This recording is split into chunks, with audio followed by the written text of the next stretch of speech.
I haven't looked at this extensively, but, you know, they shot 51 from the field. They don't usually shoot that well from the field, and I thought we didn't guard them as well as we needed to, knowing that they would play that zone. We only play them once during the regular season. Thought that hurt us. One of the reasons I was really hoping for us to play tomorrow was we were going to be able to practice. It's abnormal because of the big fella, and he makes every play around the basket, whether you shoot it, get it blocked, or you think about it, or you pass it up because you think he might bother you. It affects the game. And we got out early, excuse me, and missed. I thought we missed good looks all night by good shooters, but I certainly want to give them credit. They're an older group. They've been pushing to accomplish a league playoff championship or a regional championship. And I've seen so many teams in this region over the years that advance. They're built just like New Haven is right now.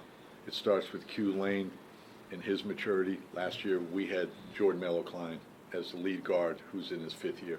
It's the same what they have right now. So my hat is off to them for sure. They earned that win.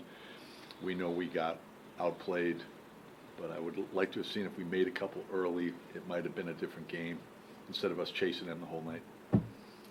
To that point, Coach, I think 8 of your first 11 shots were threes, and like you said, good looks is just sometimes, you know, with the day off and the weather, is that a factor at all in terms of missing kind of a cold start? I also think they're athletic. You know, when you can extend the perimeter guys to defend, knowing you have the lane protected by a shot blocker, they can extend and really run at shooters. So, you know, I'd like to watch the tape, but I thought we were open with the right people. We were a little anxious, but those are the shots. You have to make some of those to loosen the zone up. And it's hard to even get it into the high post against their quick players. And then when you get it there, you know, do you have a layup presence underneath enough where you can shoot it in the high post, or do you have to keep playing after that? It's difficult. I thought we got better as the game went on, but always chasing is difficult. Coach, you mentioned the zone and the fact that you wish you had an extra day to practice against it. You had a whole first half against it. Second half, 3-pointers were down, 2-pointers were up. Did the strategy change going into the second half to try and counter that? No, I just think we got comfortable enough to get the ball in the lane more. You know, the first half, one thing we did well is we didn't turn it over while we were attacking the zone. But part of turning it over is having the courage to throw it into the zone or drive it into the zone. And I thought we did that better. Maybe because we just got more aggressive trying to catch up and made some attack plays instead of moving it around instead.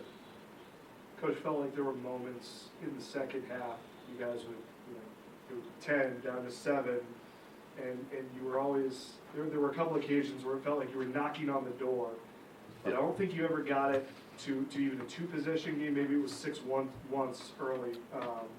You know, how tough is it when you can't quite get that one stop or that one bucket that you feel like is going to continue that momentum over 2, 3, 4 possessions? Yeah, I agree with all that, but I felt it was more that we kept not getting the stop. And, you know, like McMillan might have had his best offensive game of his career. He had 11 points, he averages 2.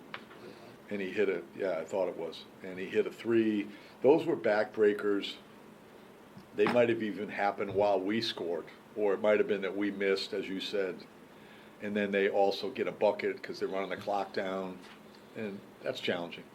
But when you're playing catch-up, sometimes you overextend defensively, and we thought their 3 scorers were the 3 that we have to bother, so we're opening up a little bit more freedom for the other 2 players on the court, and that probably ended up hurting us too.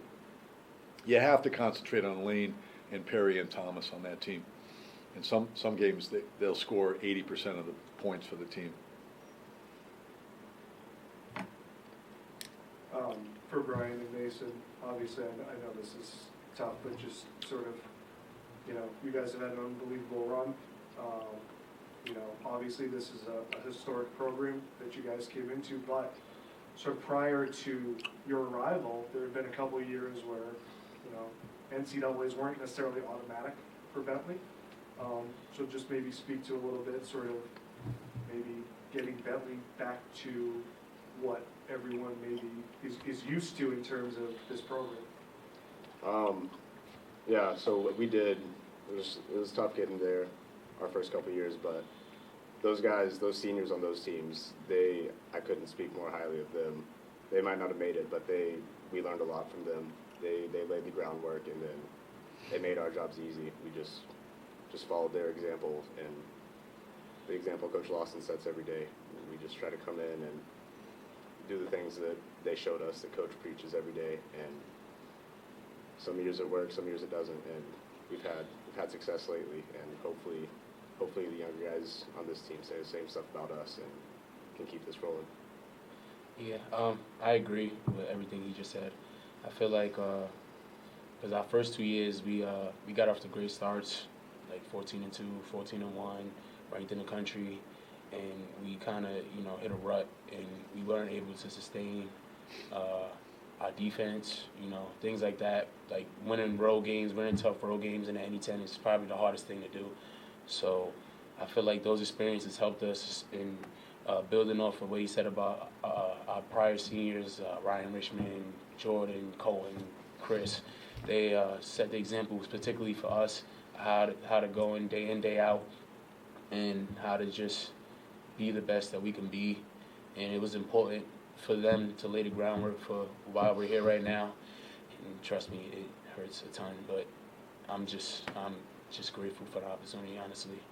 And then just to sort of continue on that note, what will kind of be your big takeaway from your time? Obviously, you guys both grad students, so you've been with the program for a long time now, and sort of what will be your message to those younger players about the culture that exists? Say just keep going. I think we've worked really hard our 5 years to keep it going, keep it established, what the older guys have built for us, and some of those young guys, they're going to be great. They're really talented, and there's going to be a few more good groups coming out. So it's just up to them to follow, and I have full confidence they will. Yeah, I just think for them, just to take this and use it as motivation, honestly. That's probably part of the reason why we made the runs that we have these last 2 years, understanding that we kind of fell off towards the end, and understanding that those parts of the year we had to sustain it. And for them, I just want them to just be themselves, get better every day, listen to Coach, develop that relationship with each other, be there for each other from day in, day out, good, bad. I just think that that's helped us a ton. Like, especially me and him, being through what we've been through in terms of a COVID year, barely missing out on a NCAA tournament bid our freshman year. I just think, honestly, like, it's crazy, but I'm so blessed to be here, honestly. Win, lose, of course I'm upset. I broke down a little earlier, but I'm just grateful to have Coach in my life, to have this program, honestly. Coach, we'll finish with this. You spoke very highly, certainly, of the leadership of these two throughout the weekend, and even Matt Laritz as well, who's new to your program, but a transfer there as well. Can you just maybe some final thoughts on this group? Yeah, I think, if I'm speaking freely,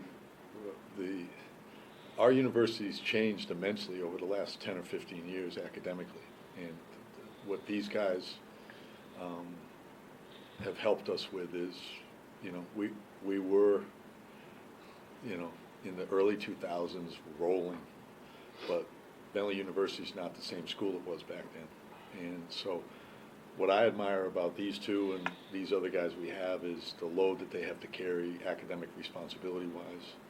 But it's also, Brian's right, he's blessed because his degree is going to help him move forward into the business world in a different fashion than a lot of other schools are. So that's why I always remind these guys, as much as we might not be the most athletic team or the biggest team or whatever, we have a lot more toughness than you might think, because I see it every single day with what they have to manage with their full responsibilities as student athletes. So leadership-wise, they've just carried the torch. Like our grad assistant, Chris Hudson, taught them. Our group last year that was between Chris and these two were really, they're great friends with all these guys. And that's why I wanted them to come back as grad students, or for their fourth season, I should say, so that they took their turn as leader/player. And they have done as good of a job as all the guys that they looked up to, that mentored them.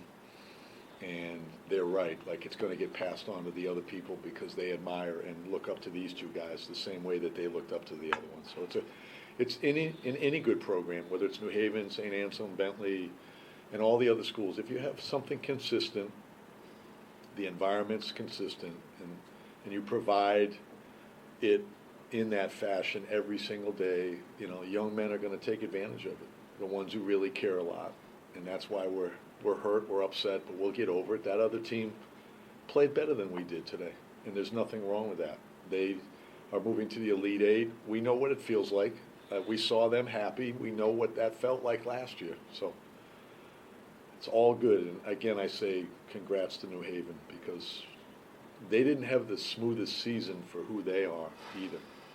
And this is probably who we all thought they had potential to be, and they went out and accomplished it, so they deserve a lot of credit. Thank you, guys. Thank you, guys. Appreciate it. Thank you.